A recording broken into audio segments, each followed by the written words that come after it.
Aura, something we don't see but can feel. You can believe in its existence or not, but the truth is, we all feel different energies with different people. The amount or quality of this energy varies greatly. To understand why some people seem to possess a lot of this invisible energy and what aura really is, I delved into the depths of the internet for answers and found a couple of interesting facts about it.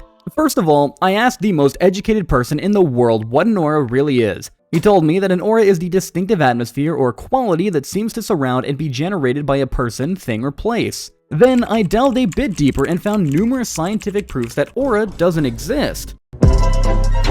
Yeah, we could end the video on this moment, but we can still feel other people's energies and how they differ. So how does it happen if aura doesn't exist? Whom should you trust? Basically, those who say that aura doesn't exist and those who say that it does exist are both right in their own sense. Our body generates heat, light, and electromagnetic radiation. This is not a scientific channel, but if you are interested in how it's generated, heat is generated by our body, which emits infrared radiation, extremely weak light is generated by biophotons, and the electromagnetic field is generated by our heart. So our body generates a certain field, but it's not the magical energy field with 7 different color layers that most people mention when talking about the aura. Then what's that feeling we get when we meet someone and sense a strange vibe coming from them? This can be described as instinct or intuition. As humans, we all share similar instincts, so when someone deviates slightly from the norm in some aspect, we unconsciously notice it. Think about the last time you met someone and thought, they give off a weird energy. It could be negative, making you not want to hang out with them, or on the other hand, positive energy that made you feel welcome.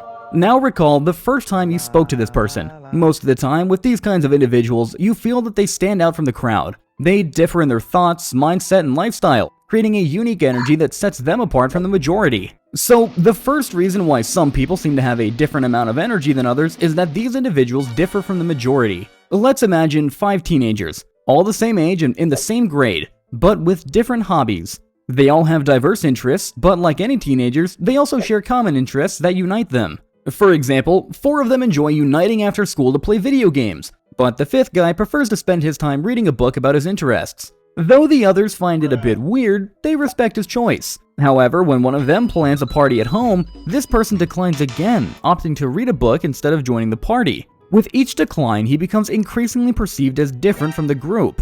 Others begin to question why he prefers books over socializing, or why he seems to want to stand out. It creates an image of someone who is not like everyone else, and most people tend to view this negatively. And it's no secret that people often dislike those who stand out in opinion or mindset. This example illustrates how people are able to differentiate their energy from the rest, but such uniqueness often leads to a negative perception by others. I'll discuss positive perceptions a bit later on in the video. Another thing that seems to amplify the energy of some people more than others is the level of confidence. Confidence is something that is hard to be born with. Ways to reach confidence differ. Some gain confidence after starting to earn a lot of money, while others gain confidence because they start to look better in terms of appearance. This feeling of being confident in yourself is very useful and very noticeable by others. Confident people magnetize others simply because others lack it, and to compensate, they want to surround themselves with confident individuals. Imagine you've been invited to a small birthday party when you don't know anyone besides the person who is celebrating their birthday. You arrive first out of the 4 invited guests, and you see how the 3 other guests come to the party one by one. You see all of them for the first time and don't know anything about them. You will be hanging out with these people the whole evening, so the first impression will most likely define which person you are most likely to talk to this evening. You see the first person coming to the party, and he immediately starts to talk to you, trying to understand who you are and what you are interested in.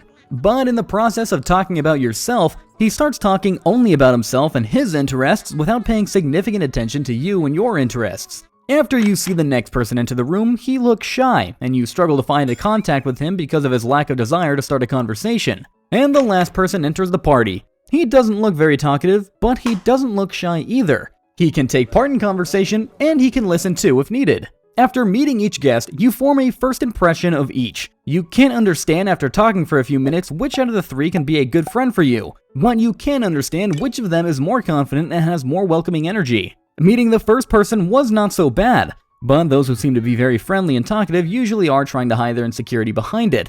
So despite the conversation being okay, overall energy exchange was not that good. Meeting the second person was worse. Just because there are people who can't open up to you when you only meet them, They open up a bit later on when you finally get to know them better, but it's also some kind of insecurity to be afraid of, being misunderstood or making new connections. Meeting the last person was the best out of all of them. He was quite friendly and talkative, but he didn't try too much for attention. And after, everyone could listen to him because everyone feels that he is interested in you. This kind of behavior creates some kind of aura around the last person, that he's confident and has welcoming energy, which magnetizes most people.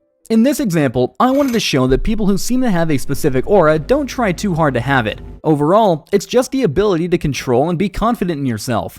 I think we've all encountered some videos where celebrities emit a specific and powerful aura that normal people can't resist for too long. And this aura surrounds almost every one of your favorite celebrities. But how? There are a couple reasons. The first reason is because we like to romanticize celebrities. We enjoy creating an image of them in our minds, imagining their interests and behaviors in real life. So when we finally see them in person, they already had this aura simply because of our perception of them. The second reason is because they are simply celebrities. I think it's hard to find a celebrity who is not confident in themselves. They have all the fame and money in the world, but even that is sometimes not enough to have this specific aura around them. The truth is, for example, all actors have worked on their confidence, how they behave in certain situations, how they express their emotions, and how they use their body language. All of these things are very useful in creating that specific aura. Because most people haven't even thought about how they express their emotions or how they use their body language. It leads us back to the first point, why some people seem to have bigger energy than others. It's because they differ. In conclusion, I want to say that even though this goal may be questionable, if your aim is to build some kind of aura around you,